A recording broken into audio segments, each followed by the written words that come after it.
Here is what I ate at Gariahat street food edition. পৌঁছেই আমি আর মা কিনে নিয়েছিলাম এই গরম গরম চপ। এটা একটা ক্রকারির দোকানের পাশেই ছিল। তারপর প্রচুর শপিং করে আমি আর মা পৌঁছে গেছিলাম ফুচকা খেতে। তারপর আমি ওয়েট করছিলাম কাকুর কখন আলু মাখা শেষ হবে। আর আমার মুখে তো ভীষণ জল আসছিল, এখনো জল আসছে এডিট করার সময়।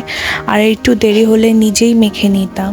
এনিওয়েজ, তারপর অনেকক্ষণ অপেক্ষা করার পর ফার্স্ট ফুচকার বাইকটা নিয়েই মনে হলো ইমোশনের স্বাদ এরকমই হয়। শুধু কি ফুচকাতেই থেমে থাকবো? মোটেই না। ফুচকা কাকুর একদমই পাশে বিক্রি হচ্ছিল পাপড়ি চাট, তো ওখান থেকে পাপড়ি চাট নেওয়া হলো। এটা দুর্দান্ত খেতে ছিল। ওই দোকান থেকেই প্যাক করিয়ে নিলাম ভেলপুরি বাড়িতে গিয়ে খাওয়ার জন্য। তারপর দেরি না করে মা এসে মেখে দিল ভেলপুরিটা। আর এটা এখনো ঠিকঠাক ছিল বিকজ উনি সব ইনগ্রিডিয়েন্টস আলাদা আলাদা করে প্যাক করে দিয়েছিলেন, তো আমরা শুধু বাড়ি এসে মিশিয়ে নিয়েছিলাম। তো নেতিয়ে যাওয়ার তো কোনো ভয়ই নেই। ক্যান ইউ হিয়ার দ্য ক্রাঞ্চ?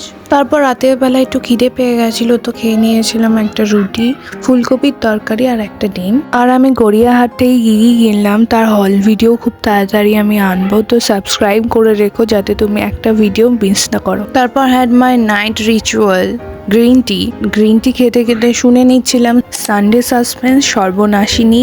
কে কে এই গল্পটা শুনেছো কমেন্ট করে জানিও। আজকের জন্য এইটুকুই। দেখা হচ্ছে পরের ভিডিওতে। Till then take care, bye bye, love you.